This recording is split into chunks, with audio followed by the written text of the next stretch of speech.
Bonjour et bienvenue chez l'Art du Fait Maison. Bonjour, bonjour. Aujourd'hui, nous avons décidé de vous montrer une recette d'un chili con carne que nous allons conserver dans les bocaux, donc stérilisés sous haute pression dans l'autoclave pour pouvoir le conserver sur le long terme. Donc, Et puis avoir toujours un repas qui serait prêt. Donc l'avantage, c'est qu'une fois on ouvre le bocal, on est déjà prêt à manger. Exactement. Type une conserve qu'on pourrait acheter dans le commerce, d'un repas tout fait. Dans cette vidéo, nous allons tester également un nouveau type de bocaux. C'est les types Mason jar, ça s'appelle. Hein? C'est beaucoup les anglophones qui utilisent ce type de bocal. Nous, ceux qui nous suivent en règle générale savent qu'on utilise les bocaux de la marque Weck parce qu'on en a passablement de ces bocaux-là qui vont très bien aussi, qu'on aime beaucoup. Mais pour montrer qu'il y a autre chose qui existe, qu'il y a autre chose qu'on peut utiliser dans ce type de stérilisateur, on va vous montrer ça. On viendra plus tard encore dans la vidéo sur les avantages et les inconvénients de tous ces types de bocaux.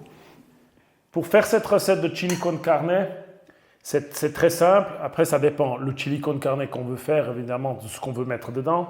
Mais principalement, c'est de la viande hachée avec des haricots secs, généralement des haricots rouges. Donc, on a trempé les haricots toute une nuit.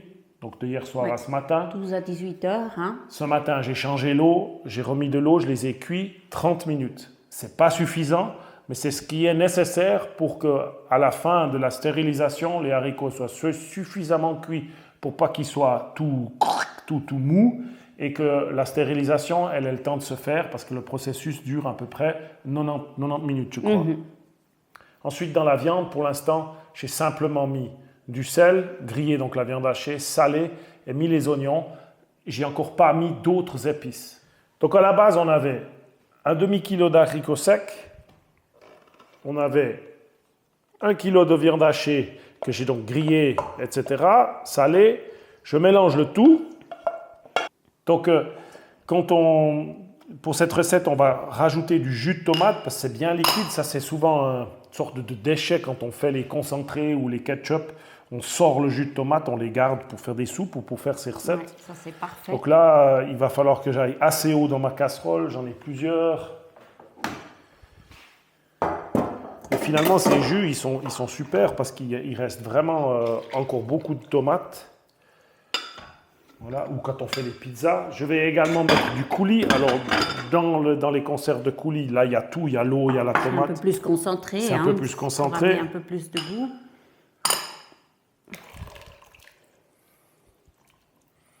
Là, je pense qu'il faut encore rajouter un peu de liquide. Donc, ça va très bien, ce jus de tomate.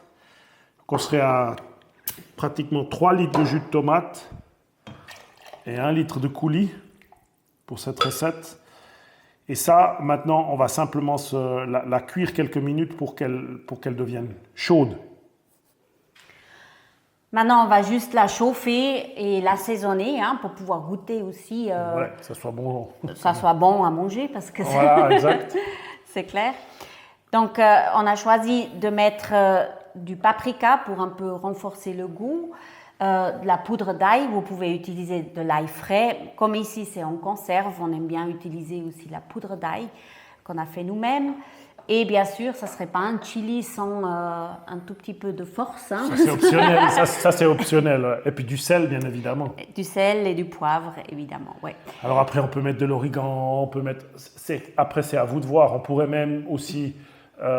par exemple, si vous aviez mettre du lard grillé dedans, moi je ne sais pas, ce qui vous passe par la tête, si c'est pré-cuit avant, vous mettez tout dedans, maintenant on monte juste ça à température et on assaisonne.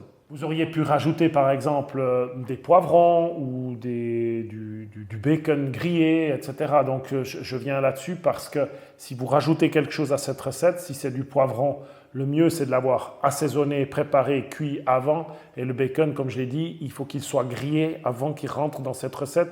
Sinon, ça va vraiment, tout sera cuit, mais ça n'aura pas vraiment le goût que vous désirez. Il faut vraiment mettre tous les ingrédients qui sont pratiquement cuits dans cette recette, à part les haricots. Voilà, maintenant c'est bien chaud. J'ai mis le sel, je vais mettre ma poudre d'ail. Donc c'est clair que c'est des jolies quantités. Hein. Ça, c'est vraiment au goût. Mais là, on fait une grosse quantité, hein, ça Exact, c'est clair. ouais. Et là, c'est vraiment à votre goût, vous assaisonnez comme vous voulez. Il faut que ça soit salé, pas trop, parce que le sel, on peut toujours rajuster une fois que ça servit c'est jusque dans l'assiette, quoi. Alors du paprika, il faut y aller. Alors pour moi, le paprika, il ne faut pas le griller.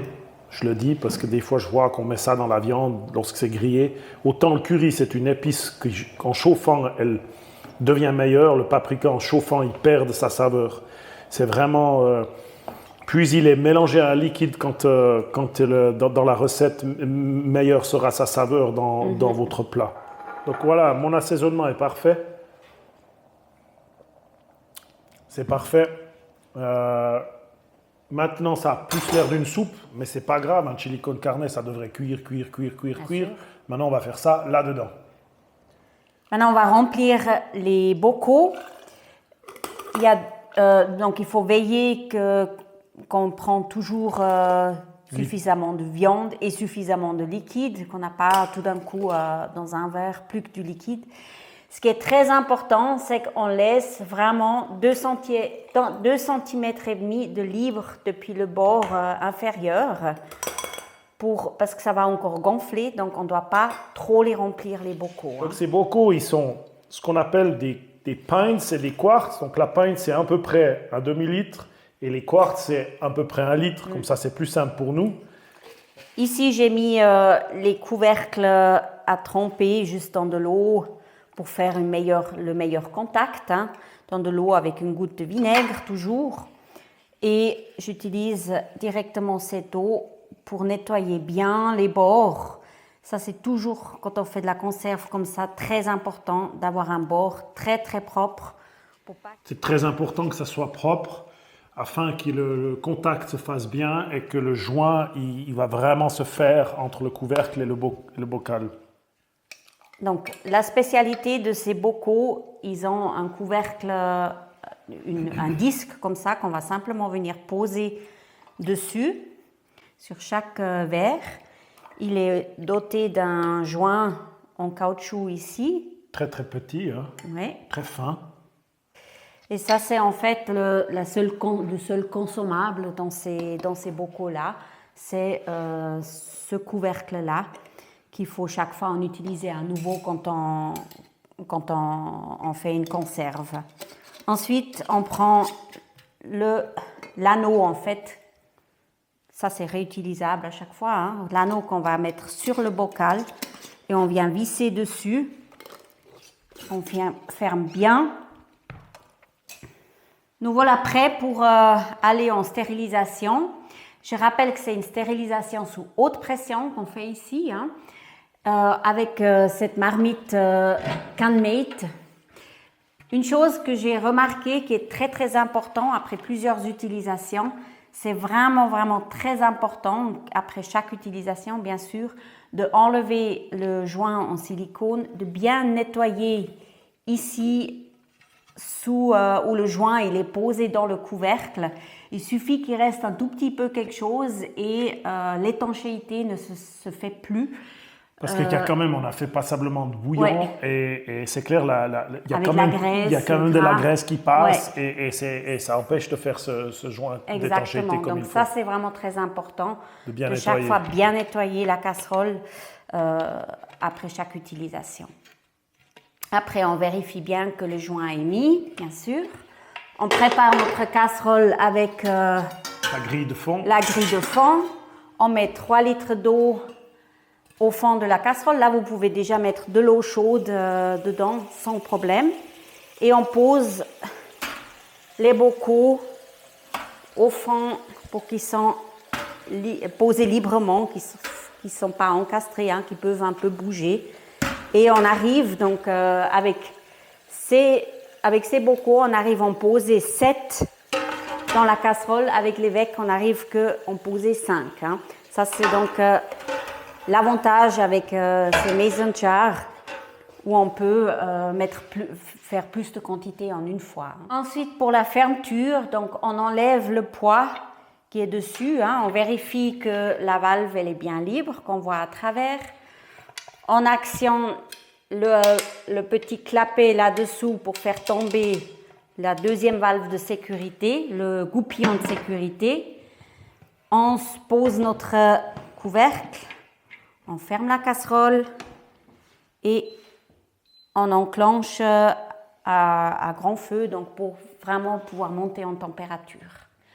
Alors, une fois que la goupille de sécurité ici, elle est montée, à ce moment-là, on peut poser le poids dessus, attendre qu'elle commence à danser, ça veut dire on a atteint nos 15 PSI. PSI, exactement, la bonne pression, et le temps de stérilisation pour des 1 litre, hein, c'est de 90 minutes.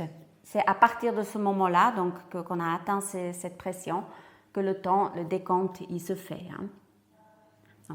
Voilà les 90 minutes écoulées. Nous avons coupé la source de chaleur et laissé redescendre la pression à 0, enlevé le poids. Laissez encore 10 minutes. Laissez encore 10 minutes pour permettre que la pression s'équilibre entre l'intérieur et l'extérieur de la casserole, pour éviter que les pots ils explosent. Et maintenant, on est prêt à ouvrir et voir le résultat.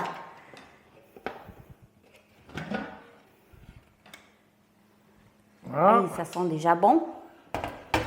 On verra déjà si ce ne sont pas vidés. Ah, Si c'est la surprise. Hein. Ça arrive. Attends, je vais les sortir, mon bébé. Voilà. Ah, il va bien. Hein. Nickel. Peut-être un peu liquide ou bien ça s'est séparé le liquide. Non, ça va. Je pense qu'il faut laisser maintenant, en tout cas, il ne faut pas trop les secouer. Il faut maintenant, en refroidissant, il y a le vide d'air qui va se faire. Voilà. Non, il n'y a rien dans l'eau, donc ça, c'est pas Non, vidé. ça, c'est pas vidé. Sinon, l'eau serait toute rouge. Impeccable, ouais. Donc, on a bien fait, bien laisser ces 2 cm et demi, ça c'est important pour vraiment éviter qu'il y a de liquide qui sort dans le processus et qui empêche en fait que tout ça se colle bien. Voilà. À mon avis, on aurait peut-être pu mettre un petit peu moins de liquide. C'est magnifique. Bon, on verra. Maintenant, il faut laisser refroidir Oui, et puis oui. on verra comment c'est une fois Oui, refroidi. oui, hein, bien ça, c'est évidemment, sûr. une fois plus froid, Là, ça va aussi complètement changer d'aspect. Voilà. Mais en tout cas, conservé comme ça se garde. Oui, c'est une boîte de Qui conserve. nous permet, Quoi. C'est comme une boîte de C'est conserve comme une boîte de de plusieurs conserve. années. C'est vraiment, vraiment impeccable. Quoi. Donc, c'est valable pour tous les styles de couvercle. Ne pas ouvrir maintenant, il faut attendre que le vide d'air se fasse. Exactement. Demain, quand il est frais, ou ce soir, non, ce soir, ça sera encore trop vite. Demain matin, on pourra ouvrir. On fera une photo finale de toute manière pour montrer le résultat froid. Ouais. Alors, ouvrir, ça veut dire simplement enlever l'anneau. Dans ce cas-là, ouvrir seulement l'anneau. Voilà, l'anneau. Dans les pots VEX, ça serait enlever les clips. Hein. Les clips. Voilà, ça c'est pour surveiller aussi le vide d'air qui est là-dedans. Exact. Voilà, en tout cas, c'est magnifique. C'est des repas tout prêts. Exact. Si une fois on n'a pas le temps, pas envie de cuisiner, c'est déjà tout Moi, fait. c'est souvent quand on n'a pas le temps. C'est souvent quand on n'a pas le temps, on arrive, c'est déjà presque 1 heure. On a faim, donc ça, c'est rapide. Un petit légume, un petit chili con carne, c'est pratique. Voilà. Il y a, sous la description, il y a tout ce qu'il faut pour la commande, aussi surtout pour le rabais qui est à votre disposition. En tout cas, on espère que ça vous aura plu, que vous pouvez essayer de faire des repas. Il y en aura encore d'autres à faire, hein. Il y a d'autres exemples. Ouais, c'est sûr. Et puis, d'ici là, on vous souhaite une bonne semaine. Et puis, profitez du soleil si vous avez du soleil. On espère. On espère. En tout cas, aujourd'hui, il fait beau chaud il fait ici. bon. Et puis, bonne semaine, à tout Bonne bientôt. semaine, Au revoir. à tout bientôt. Au revoir. Au revoir.